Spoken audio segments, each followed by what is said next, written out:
Welcome to Total Politik, welcome to konten ngomong sendiri bersama gue Budi Adiputro, dan kali ini gue akan share sedikit perspektif gue tentang game changer di politik Indonesia jelang 2024. Kita tahu ya, pemilu 2024 masih sekitar 2 tahun lagi, ya kalau dalam hitungan bulan sekitar 20 bulan, dan 20 bulan itulah buat informasi untuk Anda juga, itu masa kepresidenan Gus Dur. Jadi Gus Dur itu pemerintah di Indonesia dari Oktober 1999 sampai Juli 2001, which is 20 bulan. Dan 20 bulan juga lah sisa waktu kita dari Mei 2022 hingga nanti kita akan menghadapi pemilu di Februari 2024. Nah, tentu saja jelang 2024 banyak sekali movement politik, masing-masing calon sudah mulai berkampanye, menjajakan diri, survei-survei sudah mengeluarkan hasil surveinya yang kurang lebih sejak 2019 sih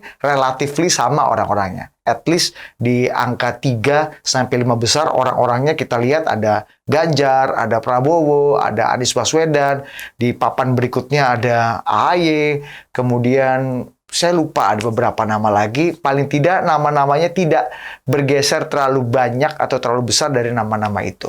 Nah, di samping kita lihat movement kampanye politik, kita lihat ada survei-survei yang mengeluarkan hasilnya gitu ya. Paling tidak ada 2 game changer dalam politik Indonesia dalam 1-2 minggu terakhir yang mungkin saja bisa sangat mempengaruhi konstelasi dan peta politik di 2024. Paling tidak ada 2 ya dalam perspektif saya. Yang pertama, adanya koalisi Indonesia Bersatu yang digagas atau dilakukan oleh Golkar, P3, dan PAN. Dan yang kedua adalah Rakernas Projo ke-5 di Borobudur, Magelang beberapa waktu lalu. 2 hal atau 2 momen politik ini yang menurut pendapat saya bisa mengubah konstelasi politik di beberapa waktu ke depan. Yang pertama, kita coba ulas satu persatu ya. Yang pertama, kalau kita bicara mengenai Rakernas Projo. Rakernas Projo ini menjadi menarik karena bukan hanya ajang arena perkumpulan para relawan Jokowi, memanaskan kembali mesin politik Jokowi, dan menunjukkan sebenarnya bahwa Jokowi masih punya masa relawan dan pendukung yang solid dan setia. Nah, tapi juga di momen ini kita bisa membaca preferensi, gestur, dan potensi endorsement dari Jokowi di pemilu 2024. Yang pertama, kalau kita lihat memang di Rakernas Projo yang lalu di Magelang Borobudur, kita lihat ini pertama kalinya Presiden Jokowi mengeluarkan atau menunjukkan gestur politik elektoralnya sejak mungkin pemilu 2019.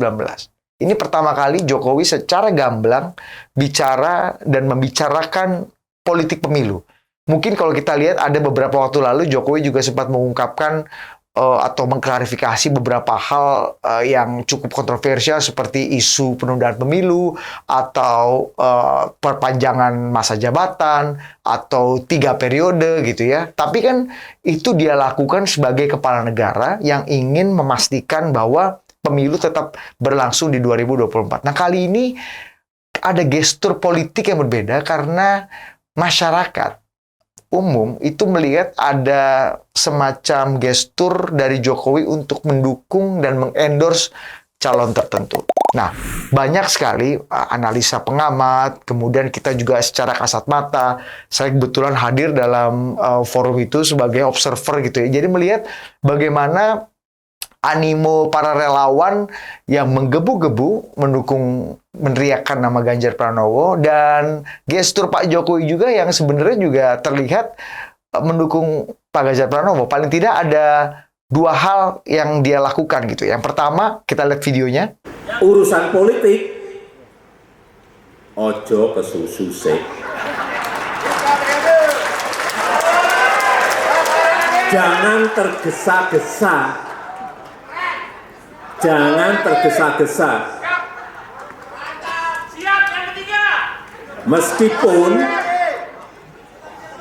Meskipun mungkin Yang kita dukung ada di sini.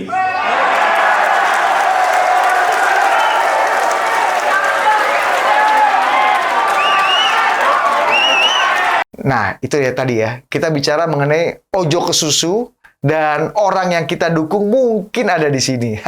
Dan tentu saja memang ada selain Pak Ganjar ada Pak Muldoko atau Pak Sidarto Danusubroto, tapi saya yakin dua nama ini bukan menjadi preferensi utama gitu ya. Ganjar Pranowo pasti masih menjadi preferensi utama.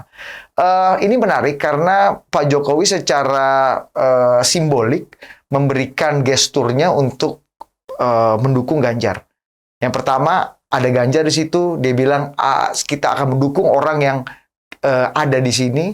Tapi bisa juga, ini ada satu lagi gestur yang justru saya dapat dari Ketua Umum Projo. Ketika Pak Jokowi menyatakan bahwa mungkin saja orang yang kita dukung ada di sini, orang pasti matanya tertuju pada Ganjar. Tapi di lain hal, mau melihat gestur Pak Jokowi itu tangannya mengetuk-ngetuk podium yang tempat dia berpidato gitu ya. Dalam bahasa simbolik Jawa banyak juga yang mengartikan bahwa yang didukung orang di sini itu bukan hanya Ganjar, tapi saya juga. Secara konstitusional kan udah nggak bisa nih Presiden Jokowi masuk ke 3 periode. Mungkin saja, tapi kan masih punya peluang Pak Jokowi ada di posisi wakil presiden. Nah ini juga yang menjadi perbincangan karena pembicaraan mengenai potensi duet Prabowo Jokowi atau bahkan Ganjar Jokowi sendiri mungkin saja terjadi. Yang berikutnya itu ya Jokowi ada lagi gestur berikutnya ya selain hanya memberikan support dan endorsement pada Pak Ganjar. Yang satu lagi yang menarik adalah ketika Presiden Jokowi memberikan jaket kepada para relawan, ini relawan-relawan Projo yang memenangkan Jokowi di daerahnya atau di dapilnya di atas 90%. Nah, jaket itu akan diberikan Presiden Jokowi kepada mereka yang memenangkan Jokowi di 2019 yang lalu di atas 90%. Ada, itu syarat pertama. Syarat kedua adalah tidak hanya memenangkan di atas 90%, tapi juga badannya seperti saya. Nah, ini menarik. Jadi, tidak hanya secara elektoral tinggi, tapi juga yang bentuk tubuhnya seperti saya. Lucunya, ada beberapa orang yang kemudian naik ke atas panggung, menyatakan diri, ini badannya mirip dengan Presiden Jokowi, tapi setelah dicek, itu kalau nggak salah dari Boyolali dan dari Jombang, relawan Projo, tapi dua-duanya tidak mencapai elektoral 90%. Jadi semuanya di bawah 90% ketika pemilu lalu. Tapi perawakannya mirip dengan Pak Jokowi. Yang ketiga, ada relawan Projo dari Toba Samosir, dari Tapanuli, dari Sumatera Utara. Itu kemenangannya sampai 98%. Tapi masalahnya badannya tidak seperti Pak Jokowi. Apa yang Pak Jokowi lakukan? Dia tetap berikan, oke, ini dua badannya mirip saya, tapi di bawah 90%. Nah ini di atas 90% nih, tapi badannya nggak mirip saya. Saya berikanlah. Akhirnya diberikan jaket itu kepada orang yang memenangkan di atas 90%, 98% perwakilan dari Toba Samosir. Artinya, bisa aja nih Pak Jokowi, kita sudah diangan-angan, berarti Pak Jokowi ini ingin penerusnya yang mewakili atau menyerupai secara politik, secara gestur, kalau kita bisa sebutnya asobahnya Pak Jokowi atau pewarisnya Pak Jokowi, ya tentu saja ini banyak yang berasumsi atau punya pemikiran ini adalah Ganjar Pranowo, tapi Pak Jokowi pada akhirnya memberikan jaketnya kepada orang yang punya elektoral tinggi, meskipun tidak sama dengan dia. Nah, ini bisa diartikan bahwa ya meskipun saya dukung Ganjar misalnya, tapi nanti di 2024 kalau ada yang memungkinkan secara elektoral, ya saya akan berikan dukungan pada dia. Nah, coba kita lihat lagi gitu ya, apa yang membuat sebenarnya Jokowi ini tetap relevan dan memutuskan untuk memberikan gestur politik yang begitu tebal di jelang pemilu 20 bulan jelang pemilu 2024. Yang pertama mungkin menurut saya dengan diberikannya gestur politik oleh Jokowi ingin menunjukkan bahwa dia sangat relevan atau tetap relevan dalam percaturan politik peta ini ya. Kocok mengocok komposisi pencapresan, komposisi koalisi partai di 2024. Jokowi belajar dari pengalaman SBY yang hanya menjadi penonton jelang pemilu 2014. Waktu itu Presiden SBY menyatakan diri bersikap netral, begitupun dengan Partai Demokrat, dan bahkan Pak SBY tidak secara terbuka, kalaupun ada preferensi politik kita tahu, tidak secara terbuka mendukung Prabowo Hatta. Dalam hal ini Hatta Rajasa adalah besan atau keluarga dari Presiden SBY yang hubungannya cukup dekat. Bahkan ketika keluarganya mencalonkan diri aja, Presiden SBY memilih untuk tetap berada di luar untuk tidak mendukung. Nah, ini dia yang membuat Jokowi agak berbeda, karena Jokowi ingin dia tetap relevan. Dan dia tidak hanya jadi penonton. Dengan show force kekuatan relawan yang cukup besar dan kekuatan politik yang juga cukup besar, karena Jokowi meskipun tidak ketua umum partai atau bukan pemegang utama tiket yang akan diberikan kepada calon presiden, tapi saat ini Presiden Jokowi adalah pemimpin atau pimpinan koalisi partai. Jadi dengan gestur politik yang ditujukan Pak Jokowi, jelas Pak Jokowi ingin belajar dari pengalaman Presiden SBY untuk tetap relevan di pemilu 2024. Kalau tadi bicara mengenai potensi menjadi kingmaker atau menjadi game changer. Nah, kita tahu ada beberapa efek gitu misalnya. Apa sih efek dari Pak Jokowi yang melakukan gestur politik atau quote-unquote endorsement setengah hati? Nah, di Rakernas Projo yang lalu, yang pertama bisa saja ini dianggap atau kita lihat dalam efek pra-pencalonan. Kalau kita lihat semakin dini gestur ini ditunjukkan atau endorsement ini dikeluarkan dan pesan simbolik ini juga diperlihatkan, maka daya endorse dari Pak Jokowi ini akan semakin tinggi dan relevan. Nah, kita tahu setiap masa kepresidenan ya, itu di jelang akhir masa kepresidenan biasanya akan terjadi lame duck presidency. Akan berkurang kekuatannya, berkurang daya loyalitasnya, dan berkurang juga daya mobilisasi logistiknya, karena publik menganggap, kekuatan politik menganggap, para penyumbang politik, political donatur gitu menganggap bahwa sang presiden yang saat ini menjabat tidak akan menjabat lagi. Sehingga endorsement ketika akan dilakukan di ujung-ujung akhir itu tentu saja daya gedor dan daya cengkramannya sudah kuat, di mana biasanya jelang-jelang masa akhir jabatan, masa kepresidenan sudah semakin berkurang kekuatannya dan istilahnya ya lame duck presidency gitu ya. Nah, sekarang ini dengan 20 bulan Presiden Jokowi akan memberikan gestur, sudah memberikan gestur, dan nanti katanya November ke depan akan dipastikan gestur politik seperti apa yang akan lebih bold dikeluarkan oleh Presiden Jokowi dan relawannya. Ini tentu saja sinyal ya, test the water bagi partai-partai, terutama koalisi-koalisi partai yang ketua umumnya saat ini anggota kabinet atau bagian dari koalisi partai pendukung Jokowi. Jadi dengan kekuatan Pak Jokowi yang masih cukup kuat, masih cukup mencengkram gitu ya, kalau bahasanya Budi Aris Setiadi, Ketua Umum Projo, masih gremet gitu ya, baik di level politik ataupun di bawah. Ini sinyal ini tentu saja membawa konsekuensi politik bagi partai-partai koalisinya. Dengan preferensi Jokowi yang semakin jelas, maka ini akan memobilisasi atau paling tidak memberikan tekanan pressure politik kepada koalisi partai yang ada di bawahnya untuk memberikan dukungan, support, atau paling tidak potensi atau peluang dukungan yang hampir sama, yang sama dengan preferensi Jokowi. Jadi Presiden merasa bahwa jangan sampai tunggu loyalitas para pendukungnya ini semakin berkurang jika semakin lama Presiden Jokowi akan mengeluarkan endorsement-nya. Nah, itu tadi efek pra-elektoral ya. Jadi pilihannya Jokowi, endorsement-nya Jokowi kemungkinan besar dengan kekuatan Jokowi yang masih kuat bisa mendorong partai-partai untuk mengakomodasi pilihan ini. Karena Pak Jokowi masih cukup kuat.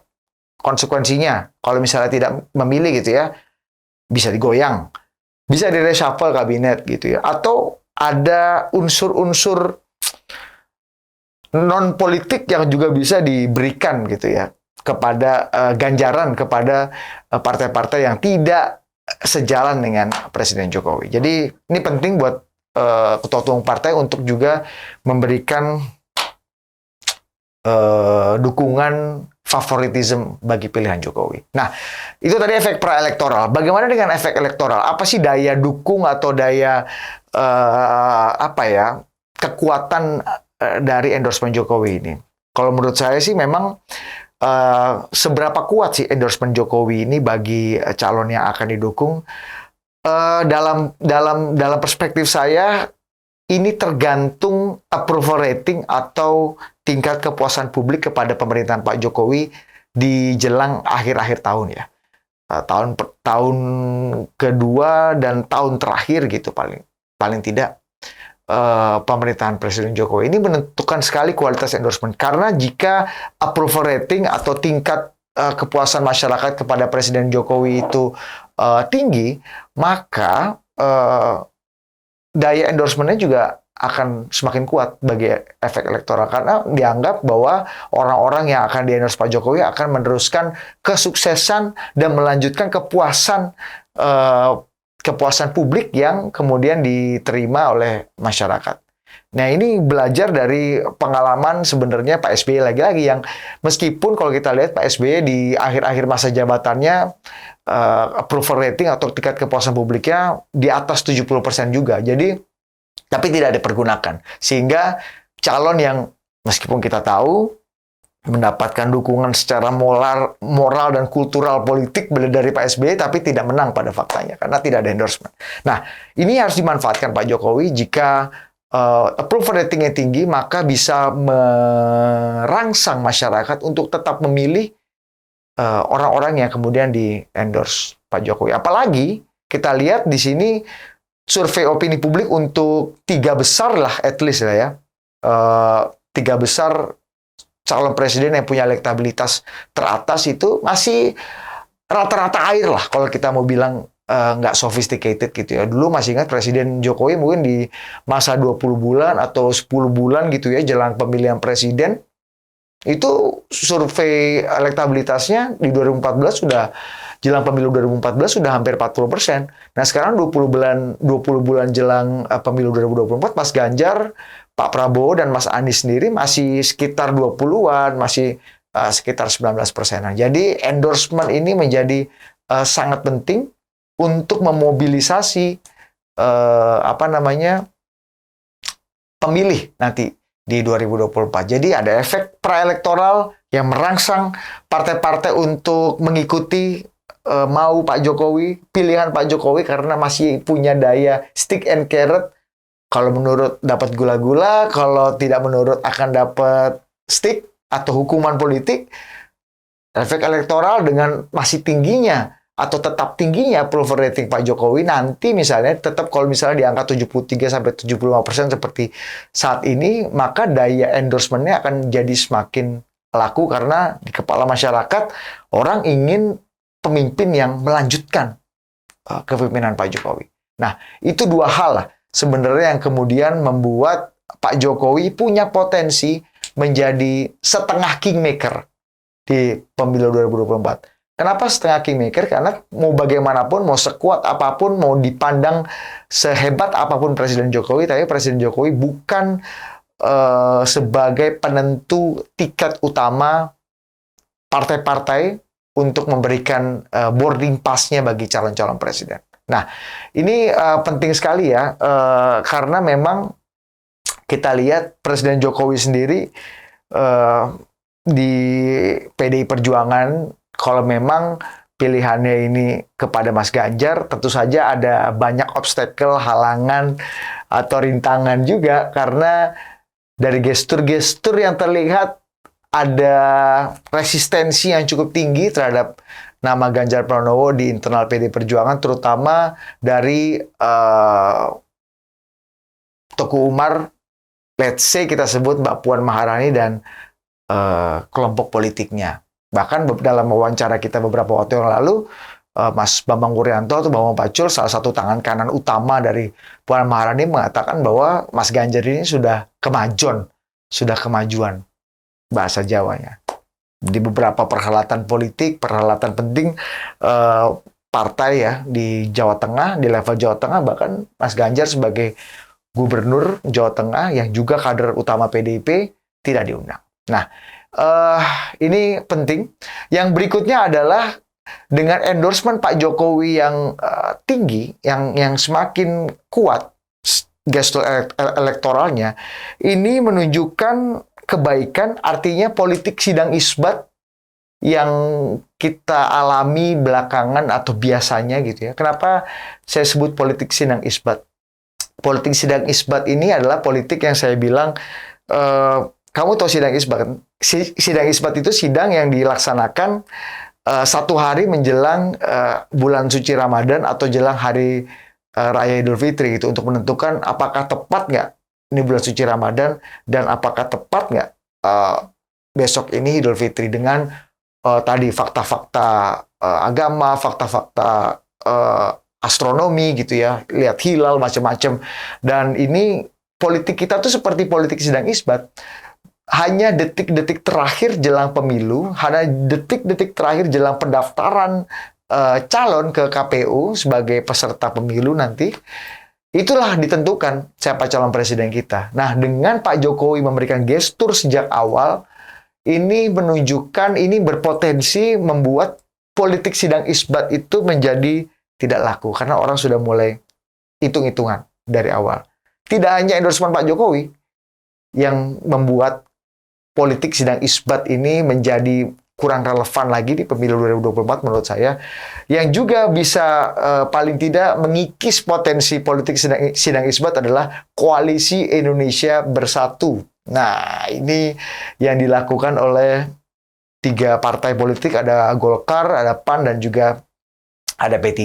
Nah, ini penting juga karena di tengah situasi politik yang masih sangat cair, yang di mana-mana hanya berdiskusi, berkomunikasi politik, itu bahasanya ya. Ini ada 3 partai yang memang ketua umumnya ada di tier 3 elektabilitas calon presiden, kalau nggak mau dibilang papan bawah ya. Itu, tapi mereka punya kekuatan politik yang sudah bisa mencalonkan diri sendiri atau mencalonkan pasangan calon jika mereka berhimpun atau berkoalisi. Dan ketiga partai ini dalam konferensi persnya tidak lagi menyebutkan ini hanya komunikasi politik atau perbincangan politik biasa, silaturahmi politik gitu ya, biasa, tapi ini sudah masuk ke tahap koalisi. Artinya namanya saja Koalisi Indonesia Bersatu. Nah, ini tentu saja menjadi game changer kedua selain gestur politik Pak Jokowi tadi. Game changer kedua adalah Koalisi Indonesia Bersatu, di mana ini akan membuat partai-partai lain menjadi harus lebih cepat menentukan teman seiring sejalan atau memilih calon yang akan dia usung lebih cepat. Dengan 3 partai berarti yang tersisa itu hanya ada at least lah ya, kutub Partai Demokrasi Indonesia Perjuangan di sebelah kiri, dan ada mungkin PKS di sebelah kanan. Ini tentu saja ini agak sulit kita bayangkan PKS dan PDI akan berkoalisi itu di pemilu mendatang. Jadi ini saya bayangkan ada di 2 kutub ini. Kemudian ada lagi kutub Partai Gerindra. Partai Gerindra kemungkinan bisa ada di tengah, jadi calon baru lagi, atau bergabung dengan PDI Perjuangan. Tapi yang satu lagi yang berkumpul di tengah ada Nasdem, Demokrat, dan PKB yang mungkin saja berkoalisi. Tapi apakah mereka rela calon-calonnya ini menjadi capres atau menjadi cawapres? Ada AHY di situ. Kalau Nasdem kita lihat punya calon unggulan baru namanya Gubernur Anies Baswedan. PKB juga punya Caimin yang semakin lama semakin percaya diri. Bahkan ketika diminta ikut terlibat dalam Koalisi Indonesia Bersatu, Caimin bilang, saya mau bergabung kalau saya capresnya. Gitu loh ya. Jadi memang ini tentu saja menyulitkan dan membuat partai-partai lain harus makin cepat gitu ya menentukan teman seiring sejalan, kalau enggak mau ditinggal. Karena hanya PDI Perjuangan, let's say, yang bisa mencalonkan calon presiden dan calon wakil presiden, atau pasangan calon presiden dan calon wakil presiden itu sendirian. Jadi PDI kalau mau tetap pakai politik sidang isbat, bersiul-siul sampai hari terakhir jelang pendaftaran itu bisa-bisa aja. Tapi partai-partai lain enggak. Gitu. Tapi oke, jadi ini tentu saja akan mengakselerasi atau merangsang partai-partai untuk berkumpul dan berhimpun lebih cepat. Itu pertama. Yang kedua, ini bisa juga menunjukkan atau merangsang calon-calon dengan elektabilitas tinggi, let's say 3 besar, Mas Ganjar, Mas Anies, dan Pak Prabowo, untuk membungkus partai lebih cepat lagi. Gitu. Ini bungkus-membungkusnya harus lebih cepat. Karena kalau enggak, ya susah juga. Yang ketiga, ini menunjukkan kepercayaan diri para pemegang tiket untuk punya bargain. Kalau misalnya kita masih ingat, di 2014, rezim elektabilitas menyandra quote-unquote ya, partai-partai untuk memberikan tiketnya. Kali ini situasinya berbeda. Nah, 2014 itu rezim elektabilitas itu gimana? Ketika kita lihat sosok Pak Jokowi yang merupakan let's say pemain baru dalam politik Indonesia, tiba-tiba rising star jadi wali kota yang sukses, kemudian jadi gubernur yang sangat populer, dan kemudian tiba-tiba menyodok di urutan paling atas gitu ya, elektabilitas calon presiden. Ini tentu saja Pak Jokowi yang dianggap anak kos-kosan, bahkan di partainya sendiri, itu bisa memaksa sang pemegang tiket, dalam hal ini Ketua Umum PDI Perjuangan Ibu Megawati Soekarno Putri, untuk memberikan tiketnya kepada Pak Jokowi, yang bukan dianggap pemain utama dan pemain sentral dalam PDI Perjuangan. Nah, dengan koalisi KIB, Ketua Umum Partai Golkar, Ketua Umum P3, dan Ketua Umum PAN yang kemudian mendeklarasikan diri, ini tentu saja membuat mereka ini lebih percaya diri. Meskipun survei elektabilitasnya itu ada di papan bawah, tapi mereka punya bargain yang tinggi karena mereka punya tiket. Sehingga nama-nama mereka tetap bisa relevan jika koalisi ini tetap berlanjut. Nah, ini dia yang menjadi perangsang juga bagi pimpinan-pimpinan partai yang lain, atau ketua umum partai yang lain, atau calon-calon partai yang lain yang mungkin elektabilitasnya tidak sebagus 3 besar calon presiden yang diungkapkan atau diberitakan survei-survei ini, juga punya peluang yang sama untuk, kalau gitu, kalau cuma Pak Erlangga atau Pak Soeharto atau Pak Zulkifli Hasan, rasanya kok saya bisa juga ya. Mungkin Caimin akan berpikir gitu. Mungkin Mbak Puan akan berpikir gitu. Mungkin Bang Surya nggak tahu ya masih mau apa nggak ya. Atau Habib Salim Segaf Al-Jufri akan berpikir gitu. Jadi ini ada kepercayaan diri bagi kader-kader partai yang memang berkarir dan berdarah-darah untuk membangun partai, juga merasa punya peluang yang sama besarnya dengan orang-orang yang punya elektabilitas tinggi. Nah, tapi ada juga yang mengatakan bahwa sebenarnya ini masuk angin nggak sih sebenarnya? Ini akan jadi koalisi yang akan bubar tengah jalan nggak sih? Ya kita nggak pernah tahu. Politik itu kan the art of possibility. Ya, tapi at least, seperti kata Bang Hasan Nasbi, menarik juga. Ya at least lah ya, mereka ini udah sepakat untuk kawin dulu gitu. Kan kita nggak tahu apakah nanti punya anak atau enggak, ataukah akan cerai apa enggak, ataukah akan jadi keluarga bahagia yang sakinah mawaddah warohmah ke depannya, kita nggak pernah tahu. Tapi dengan memutuskan untuk menikah secara dini, ini menjadi peluang bagus. Dan yang terakhir sekali, itu 2 game changer plus 1. Dengan gestur politik Pak Jokowi yang semakin clear mengenai siapapun yang akan di-endorse-nya, siapapun yang akan didukungnya, baik orang lain atau dirinya sendiri. Karena Pak Jokowi juga masih punya peluang sebagai wakil presiden. Kemudian ada Koalisi Indonesia Bersatu, ini menutup dan mengubur kekhawatiran kita semua akan isu 3 periode, penundaan pemilu, pembatalan pemilu, perpanjangan masa jabatan, atau whatever you say, yang sebuah political engineering atau konsensus politik dari elit yang bisa saja merusak timeline pemilu kita. Jadi ini kabar baik, politik sidang isbat mudah-mudahan sudah bisa dihapus, sudah bisa dikurangi potensinya dengan semakin dini ada gestur politik dukungan, semakin dini ada koalisi.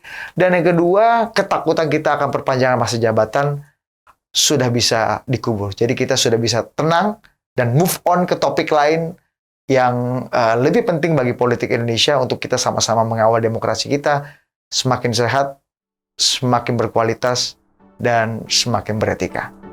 Itu tadi perspektif singkat-singkat dari Budi Adiputro. Sampai jumpa.